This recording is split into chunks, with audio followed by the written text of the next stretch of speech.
তোমাদেরকে আজকে আবারও আপন মা ছেলের কাজ করা নিয়ে মজার একটি গল্প বলবো। যদি ভিডিওটি শেষ পর্যন্ত দেখো তোমাদের দাঁড়িয়ে যাবে। 5 বছর আগে আর্মিতে ভর্তি হয়েছি। বাড়িতে মা আর ছোট একটা বোন আছে, অনেক আগে মারা গেছে। আমি তখন 9-এ পড়ি আর ছোট বোনটা 5-এ। তখন থেকে মা নিজে সংগ্রাম করে সংসার চালিয়েছে, ঘরে বসে সেলাই মেশিন দিয়ে মানুষের কাপড় বানিয়ে বানিয়ে আমাদের ভরণ পোষণ করেছে। কিছু চাষের জমি ছিল তাই রক্ষে। না তো আমার চাচা কাকারা যেমন হারামি এক মুঠো ভাত তুলে দেওয়ার মানুষ ছিল না। নানা নানি দাদা দাদি অনেক আগেই পটল তুলেছে, মামা মামিরা কিছুটা সহযোগিতা করেছে, তাও নাকড়ার মতো করেছে যাতে মা যা ভাগে পেত তা লিখিয়ে নিতে পারে। আমার ভুলি মা সরল মনে তা দিয়েও দিয়েছে। যা হোক, আমি কলেজে ভর্তি হয়েছি কেবলি, এমন সময় শুনলাম আর্মিতে লোক নিবে। মাকে বলে লাইনে দাঁড়িয়ে গেলাম। আমার নিজের উপর ভরসা ছিল, কারণ আমি মোটামুটি সব দিকেই ফিট। যেমন উচ্চতা তেমন বডি। মা বলে আমি আমার নানা মামাদের মতো হয়েছি, ঠিক পালোয়ান। বাবা কাকারা তো এক একটা টিনটিনে, সব কয়টা শুধু বদের হাড্ডি। যা হোক, ভালোই ভালোই টিকে গেলাম। বাড়িতে খুশির ঢোল বেজে উঠল, সবাই বলা বলি করলো, যাক ছেলেটা কাজে লাগলো, এখন যদি সোনালির কষ্ট দূর হয়। হ্যাঁ, আমি আমার মার কষ্ট দূর করার জন্য কোনো দিকে না তাকিয়ে খেলাধুলা করার বয়সে চাকরিতে চলে গেলাম। গ্রামের বাড়ি হওয়াতে ভয়ের কিছু নেই, আশেপাশে তো কাকা চাচারা আছে। আমার বোন শারমিন আক্তার, বয়স 19, ইন্টার সেকেন্ড ইয়ারে পড়ে। বাবার মতো টিনে কাঠি, আমারই এমন মেয়ে পছন্দের না। মা সোনালী বেগম, বয়স মনে হয় 42 হবে, দারুণ দেখতে, এখনো যুবতী মেয়েদের সাথে পাল্লা দিতে পারবে। ফর্সা লাল টপকে, মার দিগল কালো চুল ঘন মেঘের ভেলা, এত ঘন লম্বা চুল যে তা সারা পিঠ বেয়ে কোমর ছড়িয়ে নিচে নেমে যায়। লাল টপকে ঠোঁট আর টানাটানা চোখ, সব মিলিয়ে আমার স্বপ্নের নারী, আমার জন্মদানকারী বিধবা মা। যা চরম পাপ, যা কখনো পাওয়ার নয়। সবই জানি, সবই বুঝি, তারপরও মনের কোথায় যেন সোনালীকে নিয়ে স্বপ্নের নীড় রচনা করি। যেখানে মা নয় সে আমার সোনালী, শুধু সোনালী। আমার মনের এ গোপন চাওয়ার কথা শুধু আমি জানি। আমার সরকারি বেতনে মার রূপ যেন দিনকে দিন বেড়েই চলছে।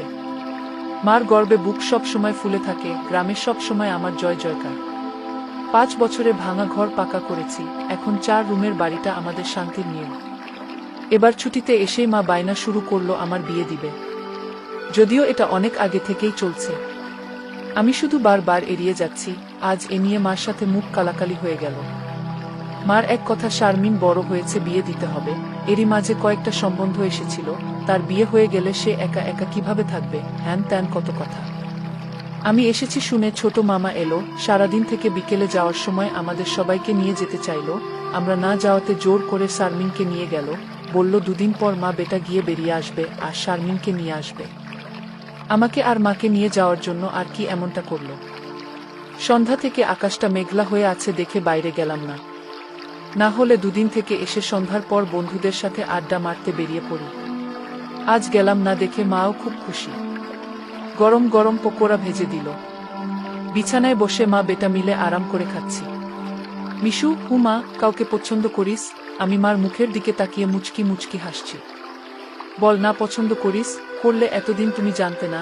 তবে হ্যাঁ, একজনকে খুব ভালো লাগে, এবং এও জানি তাকে আমি পাবো না। কেন পাবি না? আমার ছেলে কি দেখতে খারাপ? কোনো লাট সাহেবে বেটি সে রে? হা হা। তুমি দেখি রেগে গেলে। রাখবো না, এমন সোনার ছেলে আমার। আর কি না, বল তুই কে সে? বাদ দাও মা, আমার যাকে ভালো লাগে তার কথা দুনিয়ার কাউকে বলতে পারবো না, শুধু খোদাকে ছাড়া। মা আমার এমন গম্ভীর কথা শুনে অবাক হয়ে চেয়ে রয়েছে। এটা কি কথা রে বাবা? আমাকে বলতে না পারিস তোর ভাবি মানে রাসেলের বুয়ের কাছে বলিস তুই? না মা, তা না, তুমি আমার সবচেয়ে বড় বন্ধু। তোমাকেই যেহেতু বলতে পারছি না, সেখানে বলতে গেলে তারা তো আমাদের শত্রু, তাদের বলতে যাব কেন? তাহলে বল না, কে সে, কোথায় বাড়ি, কোনো বাড়ির মেয়ে? আমি চুপ করে বসে রয়েছি। মা অনেকক্ষণ আমার উত্তরের অপেক্ষায় থেকে মুখ গোমরা করে চলে গেল। ঘন ঘন বিদ্যুৎ চমকাচ্ছে, আকাশটা কালো হয়ে আছে, রাতের তারাগুলো না জানি কোথায় ডুব দিয়েছে। আমি জানালার গ্লাস খুলে দিয়ে ঠান্ডা হাওয়া গায়ে মাখছি। হাত বাড়িয়ে ব্যাগটা নিয়ে খুললাম, সিগারেটের প্যাকেটটা বের করে একটা ধরিয়ে টানছি। প্যাকেট রাখতে গিয়ে মোবাইলের বক্সটার কথা মনে পড়ল।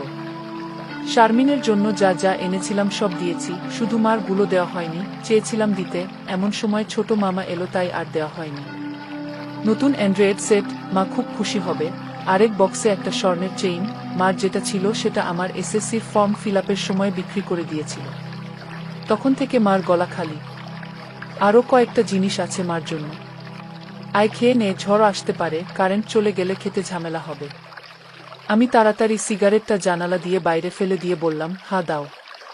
কি লজ্জা! মা সিগারেট খেতে দেখে নিল, জানে আমি খাই, তবে এভাবে দেখেনি কখনো। ঘরে বসে সিগারেট খাওয়াটা ভুল হয়ে গেছে, সারা ঘরে সিগারেটের ধোঁয়া। মা বেটা খেয়ে দিয়ে উঠলাম। মা বল, আমার রুমে এসো তো একটু। তুই যা, থালা বাসনগুলো গুছিয়ে আসছি। আমি রুমে এসে শুয়ে রইলাম। মা আধা ঘন্টা পর হাত মুছতে মুছতে এলো। কি রে বাবা? আমি উঠে মার হাত ধরে খাটে নিয়ে বসালাম। ব্যাগ থেকে এক এক করে শাড়ি, ব্লাউজের কাপড়, ছায়ার কাপড়, একটা বাদুর বোরকা, দুটো ওড়না, একটা শীতের জামা, চাদর এবং আরও একটা প্যাকেট দিলাম। প্যাকেটটা দিলাম ভয়ে ভয়ে, কারণ ওতে দুসেট ছোট জামা কাপড় আছে, জানি না দেখার পর কি বলবে। এত কিছু কি জন্য এনেছিস? তোর কি বুদ্ধি শুদ্ধি হবে না কখনো? প্রতিবারই এত কিছু আনা লাগবে? আহ থামো তো তুমি, যা লাগে তা আনবো না। এটাতে কি রে? না, ওটা এখন খুলবে না, তোমার ঘরে গিয়ে খুলবে, আর প্লিজ রাগ করবে না। কি আছে এতে, তা তুমি খুলে দেখে নিও। আর হ্যাঁ, আরও কিছু আছে, এই বলে মোবাইলটা দিলাম। একটা থাকতে আরেকটা এত দামি মোবাইল, তোমার চেয়ে কেন কিছু দামি নয় আমার কাছে, এই বলে গালে একটা হামি দিলাম। মাও আমার কপালে হামি দিল। চোখ বন্ধ করো তো। কেন রে? আহ বন্ধ করো না একটু। মা হেসে দিয়ে চোখ বন্ধ করল। আমি চেইনটা মার গলায় পরিয়ে দিলাম। এখন চোখ খুলো মা। মা চোখ খুলে স্বর্ণের চেইনটা দেখে হুহু করে কেঁদে দিল। না মা, না, কাঁদবে না, প্লিজ মা, কেঁদে না, তোমার মুখে হাসি দেখব বলে নিয়ে এসেছি, সেখানে তুমি যদি কাঁদো তাহলে আমার খুব কষ্ট হবে মা। না রে বাবা, কাঁদছি না, তুই বুঝবি না এটা কিসের কান্না। খুশি হয়েছ মা? হ্যাঁ রে বাবা, অনেক খুশি হয়েছি। এই বলে মা দাঁড়িয়ে উঠে আমাকে ধরল। আমি তো কেঁপে উঠলাম। মা কখনো এভাবে আমাকে ধরেছে বলে মনে পড়ে না। ইস কি নরম, কি সুন্দর ঘ্রাণ, ও দুটো আমার বুকে পিষ্ট হচ্ছে। মা অনেকটা খাটো হওয়াতে তার মাথাটা আমার থুতনির নিচে, চুল থেকে সুবাস এসে নাকে লাগছে। নাক মুখ ডুবিয়ে দিলাম চুলে। ধীরে ধীরে আমার ওটা শক্ত হচ্ছে। মন চাচ্ছে হাত দুটো আরেকটু নিচে নিয়ে রাখি, তবে সাহস পাচ্ছি না।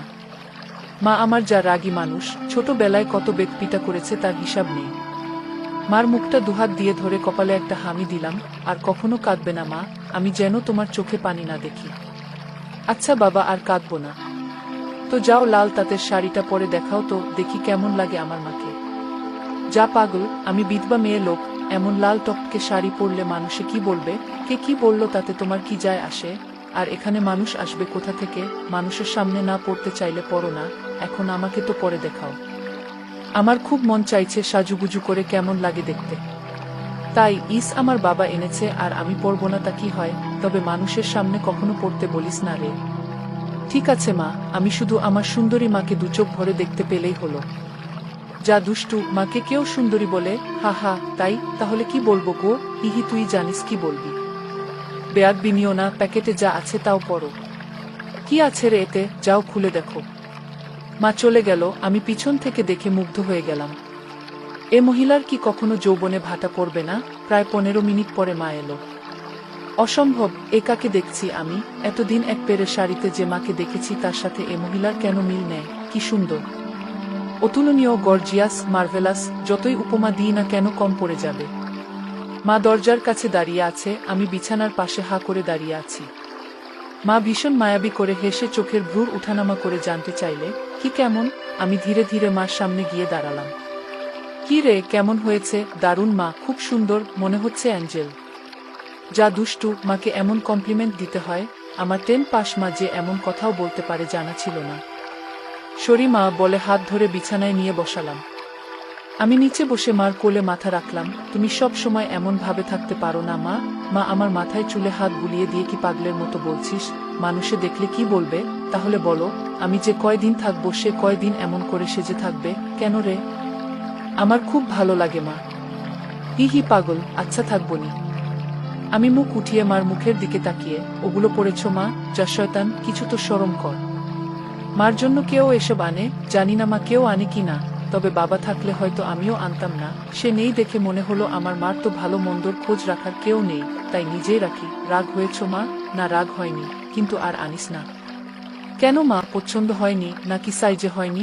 সব ঠিক আছে। তবে কি মা? মা লজ্জায় মুখ ঘুরিয়ে নিয়ে, তুই এনেছিস ভাবলে পড়তে শরম করে রে। আজ থেকে আমাকে ছেলে নয় বন্ধু ভাববে, তাহলে আর শরম করবে না। হবে মা আমার বন্ধু। যাহ পাগল, সমবয়সী না হলে কি বন্ধু হওয়া যায়? এ যুগে ওসব পুরনো কথা না। তাই বলে মা ছেলে, মা ছেলে, এতেই তো ভালো, একে অপরের কাছে আসা যায়। তুই অনেক বড় হয়ে গেছিস দেখি, কি সুন্দর কথা বলছিস। তা তো অবশ্যই, কয়দিন পর তোমার ছেলে সেকেন্ড লেফটেন্যান্ট অফিসার হবে। খুব ভালো হবে রে বাবা, খুব ভালো হবে। এমন সময় বিদ্যুৎ চলে গেল। মোবাইলটা জ্বালাতো মিশু, দেখি চার্জার বাতিটা কোথায় আছে। থাক না মা, এমন কি সুন্দর তোমার কোলে শুয়ে আছি। জানো মা, পাহাড়ি এলাকায় একা একা পোস্টে ডিউটি দেওয়ার সময় এমন স্বপ্ন রোজ দেখি। প্রতিদিন মনে হয় তোমার কোলে শুয়ে একটু যদি। ঠিক আছে, এমনই থাক, তোর যত মন চাই। ধন্যবাদ মা। হি হি পাগল। মা হু, আজ আমার পাশে ঘুমাবে একটু? কেন রে, মন চাচ্ছে তোমাকে ধরে ঘুমাতে। ঠিক আছে, যা সদর দরজাটা বন্ধ করে ঘরগুলোতে ছিটকানি লাগিয়ে আয়। আমি উঠে লাফাতে লাফাতে চলে গেলাম। আজ আমার খুশি ধরে না, কিছু হলে হতেও পারে। এক জগ পানি নিয়ে এলাম সাথে করে। এসে দেখি মা শুয়ে পড়েছে। টেবিলে জগটা রেখে খাটের পাশে দাঁড়ালাম। মা দেয়ালের দিকে সরে গিয়ে আমাকে জায়গা করে দিল। বজ্রপাতের আলোতে মার মুখটা মায়াবী মায়াবী লাগছে। খোলা জানালার হিম বাতাসে আমার মনে ঝড় তুলছে। জানি না মার মনে কি চলছে।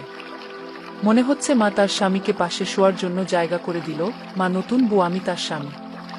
দাঁড়িয়ে রইলি যে, শুবি না? হাসুই। মার পাশে শুয়ে পড়লাম, দুজনে মুখোমুখি। আধো অন্ধকারে দুজনে দুজনার দিকে চেয়ে আছি। ঘুমাবি না? তুমি ঘুমাও, আমার ঘুম এত তাড়াতাড়ি আসে না। তাই আয় কাছে আয়, মাথায় হাত বুলিয়ে দিচ্ছি। আমাকে আর পাই কে? একেবারে মার বুকের কাছে বুক নিয়ে গেলাম, তবে কোমরটা দূরে রাখলাম। মা একটা হাত সাইডে লম্বা করে দিল, এখানে মাথা রাখ। মা তার হাতের উপর মাথা রাখতে বলছে। আমি সহজ মনে তাই করলাম। নাকটা মার বগল থেকে ৩-৪ ইঞ্চি দূরে। ভালো মতো দেখতে না পেলেও বুঝতে পারছি যে এর বেশি দূরে নয়, কারণ ঘামের ঘ্রাণ পাচ্ছি। মার বগলের ঘ্রাণেই তো আমার শরীর আনচান আনচান করছে। মার বাম হাতের উপর শুয়ে আছি, মা ডান হাত দিয়ে মাথায় হাত বুলিয়ে দিচ্ছে। এতে করে আঁচল উঁচু হচ্ছে, আর যখনই বিদ্যুৎ চমকাচ্ছে তখনই ওগুলো দেখতে পাচ্ছি। নিজেকে কন্ট্রোল করা মুশকিল হয়ে পড়ছে। মিশু, হু, কাকে পছন্দ করিস বললি না তো? শুনলে রাগ করবে মা, তাই বলা যাবে না। কেন কেন, এমন কাকে তোর মনে ধরেছে যে শুনলে রাগ করব? বাদ দাও না মা, নিজেকে তোমার কাছে ছোট করতে চাই না তোমার মনে কষ্ট দিতে। তোর কথার তো আগা মাথা কিছুই বুঝছি না। নাইবা বুঝলে মা, হু। তোমাকে একটু ধরি। মা হি হি করে হেসে, ধর। কি সুন্দর ঘ্রাণ গো মা তোমার। যা শয়তান। আমি মার এমন আশকারা দেওয়া কথায় সাহস পেয়ে তাকে চিৎ করে দিলাম। মন চাচ্ছে কোমরাটা উপর তুলে দিতে। মুখটা উঁচু করে হামি দিয়ে বললাম, আমি তোমাকে খুব ভালোবাসি মা। মা আমার মুখটা দুহাত দিয়ে ধরে, আমিও তোকে খুব ভালোবাসি রে সোনা। আমার ভালোবাসাটা অন্যরকম মা। কেমন রে? মা ছাড়া আরো অনেক কিছু। কেমন? শুনলে রাগ করবে না তো? আহ বল না, এত পেঁচাচ্ছিস কেন? তুমি আমার ড্রিম গার্ল মা, তাই তো? কি? হ্যাঁ মা, জানি এটা শুনে আমাকে খারাপ ভাবছো, এজন্যই বলতে চাইছিলাম না। আমি তোর মা মিশু, এমনটা কিভাবে ভাবতে পারলি? জানি না মা, শুধু জানি আমি তোমাকে প্রচন্ড ভালোবাসি, তোমাকে ছাড়া কাউকে ভাবতে পারি না। চুপ কর বেয়াদব, এমন কথা বলতে তোর মুখে বাজছে না? সরি মা। এই বলে তার উপর থেকে উঠে খাট থেকে নেমে পানি খেলাম। মাও বিছানার উপর উঠে বসেছে। বুঝতে পারছি সে অবাক হয়ে আমার দিকে তাকিয়ে আছে। জানালার ধারে গিয়ে দাঁড়ালাম। বৃষ্টি থেমে গেছে, তারপরও আকাশ কালো হয়ে আছে। চাঁদ তারা কোথায় যেন লুকিয়ে গেছে আজ। ঠিক আমার হৃদয়ের মতো চারিদিকে অন্ধকার।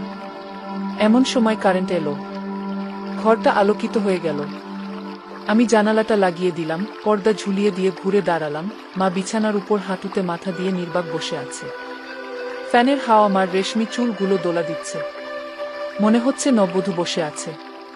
মা মুখ তুলে আমাকে তার দিকে এক মনে তাকিয়ে থাকতে দেখে, এখনে আয়। আমি মার কাছে গেলাম। বসলাম। মা আমার পিঠে হাত বুলিয়ে দিয়ে বলে, এমনটা হয় না বাবা, আমার লক্ষ্মী সোনা ছেলে। আমি কিছু মনে করিনি। আমি জানি তোদের বয়সের ছেলেদের ফ্যান্টাসি হয় খালা, চাচিরা। তবে মাকে নিয়ে ফ্যান্টাসি রচনা করা একটু বেশি হয়ে যায়। সরি মা। আমার ভুলি ভালি মা যে এতটা বুঝে, এতটা পোক্ত আমার জানাই ছিল না। এত অনেক শেয়ানা। ঠিক আছে, চেষ্টা কর আমার উপর থেকে মনটা সরিয়ে অন্যদিকে নিতে। বিয়েটা করে নে, দেখবি সুন্দরী বউ পেলে মাকে ভুলে যাবি। আমি মাথা নিচু করে, পারবো না মা, প্লিজ। নিজের সাথে অনেক লড়াই করেছি, আমি ক্লান্ত মা, কিছুতেই তোমাকে মন থেকে সরাতে পারি না। কেন রে, কি এমন পাস আমার মাঝে? আমি মুখ তুলে মার মুখের দিকে তাকিয়ে, জানি না মা, শুধু জানি তুমি আমার সব। তোমার কথা চিন্তা করলেই আমার কি তোর পাগল হয়ে যায় মা। মা মুচকি হেসে, ও কিছু না, নিষিদ্ধ জিনিসের প্রতি টান একটু বেশিই হয়। আমি তো বুড়ি হয়ে গেছি, তুই যেমনটা ভাবিস তেমনটা আমি আর নেই। মার এমন কথা শুনে আমি কেঁপে উঠলাম। মা কি ইশারায় আমাকে বুঝালো যে তার জিনিসপত্র আর আগের মতো নেই? দেখলে আমার পছন্দ হবে না? দেখ বাবা, এক একজনের এক একজনকে ভালো লাগে, তাই বলে কি তাকেই নিজের করে পেতে হবে এমন কেন কথা আছে? অন্য কেন মা হলে এসব কথা শোনার সাথে সাথে চিৎকার চেঁচামেচি করে বাড়ি মাথায় তুলত। আমি কিন্তু তা করছি না, কারণ তুই আমার একমাত্র ছেলে, নারী ছেঁড়া বাঁধন, তোকে আমি অনেক ভালোবাসি, তাই বলছি আমার ভালোবাসার মর্যাদা রাখতে বিয়ে করে নে বাবা। দেখবি ধীরে ধীরে আমার থেকে মন বোমার দিকে চলে গেছে। ধন্যবাদ মা, তুমি আমার কথা মন দিয়ে শুনেছ এবং যুক্তি দিয়ে ভালো মন্দের বিচার করেছ বলে। তবে লজ্জা না করে বলছি মা, এর আগেও আমি দু-একটা মেয়ের সাথে মিশেছি, তারা শুধু সুখ পেয়েছে আমার কাছে, আদর ভালোবাসা একটুও পাইনি আমার কাছ থেকে। এমনকি আমার নিজেরও হয় না যতক্ষণ চোখ বন্ধ করে তোমাকে না ভাবি। যখন সেসব মেয়েদের জায়গায় তোমাকে কল্পনা করি তখন আমি আর নিজের মাঝে থাকি না, সুখের সাগরে ভেসে যায়, কেবলমাত্র তখনই হয় আমার। তুই তো অনেক দূর এগিয়ে গেছিস তাহলে। আমি অনেক আগে থেকেই বুঝতে পেরেছিলাম যে আর চোখে লুকিয়ে লুকিয়ে আমাকে দেখিস। ভাবতাম শয়তান ছেলে পুলে, আরেকটু বড় হলে সমবয়সী মেয়েদের সাথে মিশলে ঠিক হয়ে যাবে, কিন্তু এখন দেখছি তা না। তোর দেখি বয়স্ক মহিলাদের ভালো লাগে। এতক্ষণ মার সাথে এত খোলামেলা কথা বলতে পেরে নিজেকে অনেক হালকা লাগছে। সাহস করে মাকে ধরে শুইয়ে দিলাম। মা চুলে হাত বুলিয়ে দিচ্ছে। আমি তাহলে কি করব মা, সেটাই তো ভাবছি। যেটাই ভাবো মা, আমার মতো পরিবর্তন হবে না। মানে কি? মানেটা তুমি ভালো করেই জানো। মার কণ্ঠে এবার সত্যি সত্যি রাগের আওয়াজ পেলাম। তাই বলে সারা জীবন বিয়ে করবি না, নাকি ছেলে হয়ে মাকে বিয়ে করতে চাস? মা যে এমন কথা ঠাস করে বলে বসতে পারে তা আমি চিন্তাই করিনি। আমি বললাম, বিয়ে না করতে পারলেও তো তুমি আমার হতে পারো। এটা কি মামা বাড়ির আবদার নাকি? ছি ছি মিশু, এমনটা বলতে তোর মুখে বাঁধলো না? তাহলে সারা জীবন ছেলেকে এভাবেই দেখতে পাবে মা। তোমার এই মিশু কখনো বিয়ে করবে না। মার চোখে জল টলমল করছে, আমি হাত দিয়ে তা মুছিয়ে দিলাম। আমি তো এমন কিছু করিনি মা, তাহলে তুমি কাঁদছো কেন? আমরা দুজন জাস্ট আলাপ করছি। মা অনেকক্ষণ চুপ থেকে, শুন বাবা, লজ্জা শরমের মাথা খেয়ে বলছি, তোর কষ্ট আমি দেখতে পারবো না। আর বয়স্ক মহিলাদের কাপড় চোপড়ের উপর থেকেই কেবল ভালো লাগে, খুললে নয়। তুই যদি চাস তাহলে আমাকে সেভাবে একবার দেখে নে, তাও তুই মতো পরিবর্তন কর। তবে শুধু দেখতে পাবি, কিছু করতে পারবি না। মার মুখে এমন কথা শুনে আমি আর দুনিয়াতে নেই। বল রাজি। আর যদি আমি দেখে আরো বেশি আকর্ষণ অনুভব করি তাহলে? আমি বলতে চেয়েছি যে, আজ আমাকে দেখ, আর আগেও তো তুই অন্যদের দেখেছিস, তাহলেই তফাৎটা বুঝতে পারবি। আমার মনে হচ্ছে আমার মতো মার মনের ভিতরেও কিছু আছে, নয়তো দেখার কথা। আমি তো কিছু বলিনি। মা নিজ থেকে দেখতে দিতে চাইছে যে। রাজি? রাজি। যা, বড় লাইটটা বন্ধ করে ছোট লাইটটা জ্বালিয়ে আয়। মনে মনে ভাবলাম, কি সৌভাগ্য, আজ তো আমার পোয়া 12 লেগে গেছে। নীল বাতিটা জ্বালিয়ে খাটের পাশে দাঁড়িয়ে রইলাম। মাও উঠে দাঁড়ালো। ধন্যবাদ মা, আমার স্বপ্ন পূরণ করার জন্য। তোর জন্য আমি সব পারি রে, শুধু কথাদের সব দেখে নিয়ে মাকে ভুলে যাবি না তো, বা ভুল বুঝবি না তো? কি বলছো মা? তুমি আমার মা, আমার স্বপ্নের রানী, আমার ফ্যান্টাসির জগৎ, সব কিছুই তুমি। তোমাকে ভুলে গেলে তো নিজেকেই ভুলে যাওয়া হয়। কথা দিলাম মা, জীবন থাকতে তোমার অবাধ্য হব না। ভুল বুঝা বা ভুলে যাওয়া তো দূরের কথা। আমি বললাম, কিছু মনে করো না মা, আমি কি ছুঁয়ে দেখতে পারবো? মা আমার চোখের দিকে তাকিয়ে, আমি তোর মা মিশু। মা, তুমি আমার মা এবং আমার স্বপ্নের রানীও। আমি পিছন দিকে গিয়ে শাড়ির আঁচলটা ফেলে দিলাম।